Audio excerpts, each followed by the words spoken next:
السلام علیکم دوستو آج ہم آپ کی خدمت میں حضرت قاری محمد حنیف ملتانی صاحب کا بیان لے کر حاضر ہوئے، جس کا عنوان ہے حضرت ایوب علیہ السلام کی آزمائش۔ حضرت ایوب علیہ السلام کا واقعہ بہت ہی پیارا بیان ہے دوستو، آپ کو بیان مکمل سننا ہے دوستو، چلتے ہیں بیان کی طرف۔ نے لکھا ہے کہ حضرت ایوب علیہ السلام کی گھر والی کے ہاتھوں میں چھالے پڑ گئے،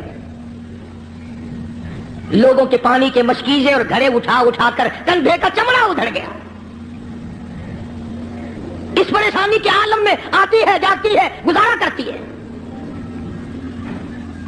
بستی والوں نے کہا ساری بستی میں کوڑ پھیلاؤ گے، اسے اٹھا یہاں سے باہر لے جاؤ، اٹھا کے کہیں جنگل میں مارے گی ساری بستی کو۔ پتا چلا کہ یہ جو لوگوں میں ایک بات پھیلی ہوئی ہے کہ مرض دوسرے کو لگ جاتا ہے، یہ نئی بات نہیں، یہ پرانی ہے۔ میرا مرض مجھے لگ جائے گا، میرا مرض تجھے لگ جائے گا۔ اچھا بیماری ایک دوسرے کو لگ جاتی ہے، کہتے ہیں بیماری میں جراثیم ہوتے ہیں، میں کہتا ہوں کہ زنا کے جراثیم نہیں لگتے، بدماشی میں کوئی جراثیم نہیں، ظلم میں کوئی جراثیم نہیں، اٹھایا جس کو چاہا قتل کر دیا، قتل کرنے میں کوئی جراثیم نہیں، رشوت بٹورنے میں کوئی جراثیم نہیں۔ یہ جو لوگ حرام کھاتے ہیں، شراب پیتے ہیں، اس میں کوئی جراثیم نہیں۔ سود کھاتے ہیں، میں کہتا ہوں سود میں اور سور میں کوئی فرق نہیں، صرف دو لفظ کا فرق ہے، یہ سارا ملک سود کھا رہا ہے۔ باقاعدہ بینکوں میں بیٹھ کر کاغذ قلم دبا کے لے کر اپنے اس کا حساب کرتے ہیں، تم نے کم لگایا میرا سود زیادہ بنتا ہے۔ نئی بات نہیں۔ شیخ الحدیث حضرت مولانا محمد زکریا صاحب رحمۃ اللہ علیہ نے فضائل میں لکھا ہے کہ 4 آن میں سود کا کھانا اتنا عظیم گناہ ہے، اتنا بڑا گناہ ہے، گویا اپنی سگی ماں کے ساتھ 35 مرتبہ بدکاری کی۔ کبھی تم نے غور نہیں کیا کہ یہ آخر اس قدر بدامنی کیوں ہے، بے برکتی کیوں ہے، رحمت نہیں، سکون نہیں، تمام چیزیں ختم ہوگی کیوں ہے؟ اور جب ہماری خوراک سور ہو گئی، سود ہو گئی، حرام ہو گیا، بیوی بچوں کو ہم حرام کھلاتے ہیں، پھر سکون کہاں سے آیا؟ اور اسے حرام نہیں سمجھتے۔ اب ایک بات میرے ذہن میں آ رہی ہے، تمہیں بری لگے گی۔ یہ لکھے پڑے لوگ کہتے ہیں کہ جی دیکھو مکان کا کرایہ علماء کہتے ہیں جائز ہے، دکان کا کرایہ کھانا جائز ہے، پلاٹ کا کرایہ کھانا جائز ہے، زمین کا کرایہ کھانا جائز ہے، گھوڑے پہ کرایہ کماؤ کھانا جائز، اونٹ پہ بھاڑا کرایہ کماؤ جائز، لاری پہ کرایہ کما کے کھاؤ، کار ٹیکسی ہوائی جہاز میں کما کے کھاؤ جائز۔ اتنی بات کر کے پھر منہ بناتے ہیں، کہتے ہیں دیکھو نا جی، جب ہر چیز کا کرایہ کھانا جائز ہے تو پیسوں کا کرایہ کھانا گناہ کیوں ہے؟ ایک آدمی 100 روپے کسی کو دیتا ہے، وہ یہ کہتا ہے کہ جی 110 لوں گا اگلے مہینے میں۔ وہ کہتے ہیں کیوں گناہ ہے؟ ہر چیز کا جب کرایہ کھانا جائز ہے تو پیسوں کا کرایہ کیوں ناجائز ہے؟ اب لمبے چوڑے مسئلے اگر کروں گا تمہارے پلے کچھ نہیں پڑے گا۔ اب میں ایک بات کہتا ہوں، تمہارے ذہن میں فوراً آ جائے گی انشاءاللہ، بھائی گدھے کا کرایہ، گھوڑے کا کرایہ، اونٹ کا کرایہ، ٹیکسی کا کرایہ، دکان کا کرایہ، مکان کا کرایہ کھانا جائز ہے، بیوی کا کرایہ کھانا جائز کیوں نہیں؟ کوئی غیرت مند آدمی یہ پسند نہیں کرتا کہ بیٹی کا بھاڑا کھانا جائز کیوں نہیں؟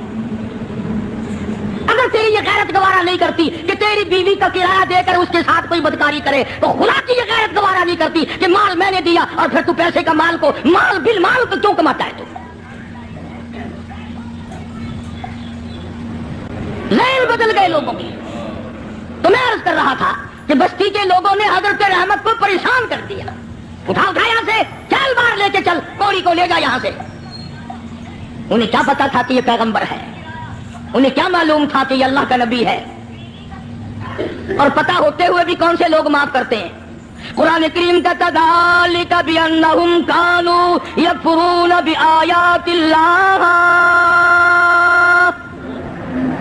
ویقتلون النبیین بغیر الحق۔ ایسے ظالم لوگ بھی دنیا میں آئے جنہوں نے نبیوں کو قتل کر ڈالا۔ سبحان اللہ سبحان اللہ۔ حضرت رحمت کو مجبور کر دیا ایوب علیہ السلام کی گھر والی کو، چل چل اٹھا، کوڑی کو اٹھا کے لے جا، ساری بستی کا بیڑا گرک نہ کر لے جا۔ ایوب علیہ السلام بھی رو رہے ہیں، حضرت رحمت بھی رو رہی ہے، کیسے اٹھاؤ؟ سارے بدن پہ انگلی رکھنے کی گنجائش نہیں، سر سے لے کر پیروں تک تمام بدن گلا ہوا ہے اور پھر بھی زخمی زبان ہر وقت اللہ کو یاد کرتی ہے. علماء کرام نے لکھا ہے کہ حضرت رحمت رو رہی تھی تو اللہ کے فرشتوں نے آ کر کے کہا کیوں رو رہی, کیا بات ہے؟ کہ یہ لوگ تنگ کر رہے ہیں, اٹھا کے لے جا. میں کیسے اٹھاؤں, میرے سے اٹھایا نہیں جاتا. فرمایا آج تم بھی یہ لکھ یاد کر کے لے جاؤ, پیروں کے وظیفوں پہ تمہارا یقین ہے, قاری حنیف کے وظیفے پہ تھوڑا یقین آئے گا. فرشتوں نے بتایا کہ لا حول ولا قوت الا باللہ العلی العظیم پڑھ کے اٹھا سکے گی. حضرت رحمت کے دل میں تھوڑا سا یقین آیا, پھر فضلہ ڈھیلی تھی. وہ فرشتے کہنے لگے اللہ کا عرش عظیم, اللہ کا عرش عظیم. فرشتے اٹھانے لگے تو نہیں اٹھا سکتے تھے, آواز آئی ولا حول ولا قوت الا باللہ پڑھو. جب انہوں نے یہ پڑھا تو عرش عظیم اٹھا لیا. تو حضرت رحمت نے لا حول ولا قوت الا باللہ العلی العظیم پڑھا تو اٹھا لیا. کیونکہ عوام میں یہ لا حول ولا قوت جب پڑھا جاتا ہے جب کوئی بری گل ہو یار رہنے دے ولا حول ولا قوت الا باللہ العلی العظیم, وہ کہتے ہیں یہ کوئی تسبیح تھوڑا ہی ہے. حالانکہ یہ عرش عظیم اٹھا کر جو کندھوں پہ فرشتے کھڑے ہوئے ہیں یہ ان کی تسبیح ہے. سبحان اللہ, جزاک اللہ. تو حضرت رحمت نے اٹھا لیا اور باہر جنگل میں لا کے رکھ لیا. سامنے لائی کہیں سے ڈھونڈ کر جھوپڑا سا بنایا اور جھوپڑا سا بنا کر پھر ایک چٹی سی بنا کر دروازے میں لگاتی تھی. پھر مزدوری پہ نکل جایا کرتی تھی, دور و نزدیک سارا دن دھکے کھا کھا کے آتی ہے. ادھر شیطان مردود حضرت رحمت کے ساتھ ساتھ پھرتا ہے, جدھر جاتی ہے وہیں سے دھکے دلوا دیتا ہے. یوں سنا کہ حضرت رحمت آٹا جب پیس رہی ہوتی تھی, جب یہ جا کر کے چگلی کھاتا کہ تمہیں پتا ہی ہے جو تمہارا آٹا پیسنے والی عورت ہے اس کا خامن کوڑی ہے, برباد ہو جاؤ گے. یوں لکھا ہے مفسرین نے حضرت رحمت کو اپنی چکی پہ سے اٹھا کر دور تک دھکے دے کر واپس نکال دیا کرتے تھے. پیغمبر کی گھر والی روتی ہوئی آ جایا کرتی تھی, فاقوں پہ فاقے کاٹے. اور ایک اور میری بات سن لو, مفسرین نے لکھا ہے یہ دھکے کھانے والی جس کے کندھے کا چمڑا ادھر گیا, جس کے ہاتھوں میں چھالے پڑ گئے, علماء نے لکھا ہے اس وقت کی دنیا میں عورتوں میں سارے عالم میں سب سے زیادہ خوبصورت تھی حضرت رحمت. آخر یوسف علیہ السلام کا جو حسن تھا جس کو دیکھ کر مصر کی عورتیں بے ہوش ہو جایا کرتی تھی, پوتی پہ بھی کچھ اثر تو ہوگا نا. سگی پوتی ہے حضرت یوسف علیہ السلام کی حضرت رحمت. پیغمبر کی گھر والی ہو کر اتنی تکلیف. یہ آج کل کی گھر والیوں کو بھی دیکھ لو, رہیں گی کھاویں گی سارا دن بکری کی طرح منہ چلائیں گی, سوٹ پہ سوٹ پہننے گی, تھوڑی سی بات ہو جاؤ منٹوں میں چھوڑ کے ایک طرف ہو جائیں گی. کہاں ہے وہ بات؟ حضرت ایوب علیہ السلام نے ایک دن فرمایا, حضرت رحمت کی حالت دیکھ کر ترس آیا ایوب علیہ السلام کو, تو یوں فرمایا اے رحمت ایک بات سن, میری بیماری لمبی ہو گئی, یہ آزمائش ہے اللہ کی, نہ جانے کتنی مدت ابھی اور مجھے اس میں رہنا ہے. تو عورت ذات ہو کر اتنی حسین و جمیل ہو کر دھکے کھا کھا کے مر گئی, میں تیری حالت کو نہیں دیکھ سکتا. ایک دو دن کی بات نہیں, اسی طرح مسلسل چلتے چلتے 80 برس گزر گئے. ہاں تمہارا مائی باپ بڈھا بھائی بیمار ہو جائے نا, کئی آ جاتے ہیں جمعے میں حجی دعا کر دینا اللہ پاک یا ادھر کر دے یا ادھر کر دے. دعا منگوانے آتے ہیں کہ جلدی رگڑا نکل جائے تو جائے اپنے ٹھکانے جان چھوڑے. کون اسپتالوں میں کھانا پہنچائے, کون ڈاکٹروں کے پیسے بھگتائے. جس اولاد کے پیچھے ساری عمر جھوٹ بولا, رشوت بٹوری, حرام کا اکٹھا کیا, آج تو بیمار پڑا ہے, اولاد پہلے دعا مانگ رہی ہے اللہ جلدی کر. مولویوں کے پاس آ جاتے ہیں کہ حضرت جی دعا کر دو, اگر زندگی ہے تو اللہ تندرستی دے ورنہ سنبھال لے. اسے اللہ سنبھال لے, بینک بیلنس تو سنبھال لیو, سارا کوٹھی بنگلہ تو سنبھال لیو. تیرے مرنے کی دعا اولاد کراتی ہے جا کے. حضرت ایوب علیہ السلام نے فرمایا اللہ والی نہ جانے کب تک میرا یہ مرض ہے, کب تک میں اس آزمائش میں مبتلا ہوں. میں تجھے طلاق دے دیتا ہوں, اپنے گھر چلی جا, میرا اللہ مالک ہے. قربان جاؤں. حضرت رحمت نے پوچھا کہ اے ایوب یہ بتاؤ میری اور تمہاری خوش خرمی اور مسرت کی زندگی کتنے سال گزری؟ حضرت ایوب علیہ السلام نے فرمایا 80 سال. 80 سال. جواب سنو اور حیران ہو جاؤ, اور اپنی بیوی بچیوں کو اور بہنوں اور بیٹیوں کو بتاؤ اور سناؤ اور انہیں بتاؤ کہ آخرت کے لوگ یوں ہوا کرتے ہیں. حضرت رحمت رونے لگی اور کہنے لگے اللہ کے نبی اللہ کے پاک پیغمبر آج 80 سال تو میں تیری ساتھ لگی رہی, تیری بغل میں سوتی رہی, تیرے بستر میں سوتی رہی, تیری ساتھ مل جل کر کے کھاتی پیتی رہی, اب آزمائش آ گئی, تجھے چھوڑ کے چلی جاؤں, کل قیامت کا دن آئے گا, میرا رب جب مجھ سے پوچھے گا اور رحمت میرے ایوب کو چھوڑ کے کیوں چلی گئی تھی, اس وقت کا جواب سکھاؤ, کیا جواب دوں گی؟ اللہ کی عدالت میں کیا جواب دے سکوں گی؟ میں ہرگز ایسا نہیں کروں گی, مر جاؤں میری جان چلی جائے پرواہ نہیں, اللہ کے نبی تجھے چھوڑ کر میں نہیں جا سکتی. حضرت ایوب علیہ السلام کی خدمت کرتی رہی, مزدوری پہ جاتی تھی, لوگوں کے پانی کے گھڑے مشکیں دھوتی تھی, آٹے پیستی تھی, سودے دور دور سے خرید کے لا کے دیتی تھی, سوکھے ٹکڑے لا کر پانی میں بھگو بھگو کر اپنے شوہر حضرت ایوب علیہ السلام کے منہ میں ڈالتی تھی. اتنی پریشان حال عورت اور اتنی مدت کی خدمت گزار جو ایسے دنوں میں بھی الگ نہیں ہوئی, ایسے دنوں میں بھی چھوڑ کے نہ گئی, اجازت ملنے پہ بھی نہ گئی. سبحان اللہ. یہ جو شیطان مردود ہے یہ پریشان حال کو جلدی پھنساتا ہے.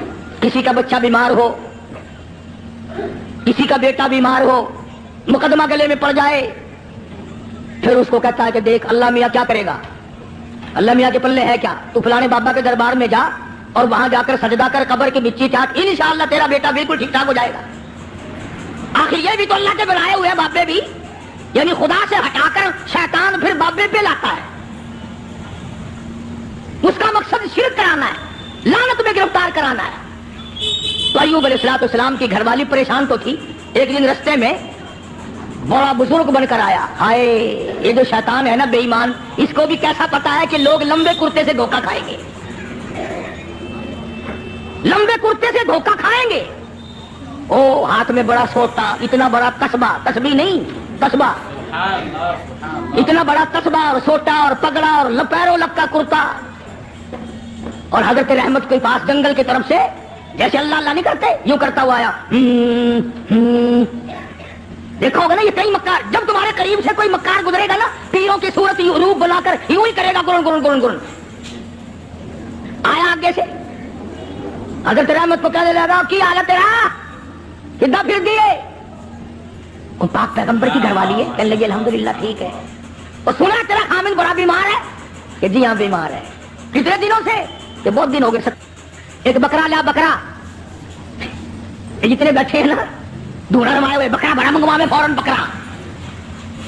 کہنے لگا ایک بکرا لیا اور چوراہے میں اس کو ذبح کر کے پھینک دے, بس تیرے خامن کا کوڑ اتر جائے گا. جو اس بکرے کے پاس سے گزرے گا نا اس کو لگ جائے گا, تمہاری جان چھوٹ جائے گی. جو اس بکرے کو ہاتھ لگائے گا, جو اس بکرے کو کھائے گا, جو اس بکرے کے قریب سے گزرے گا اس کو یہ کوڑ لگ جائے گا.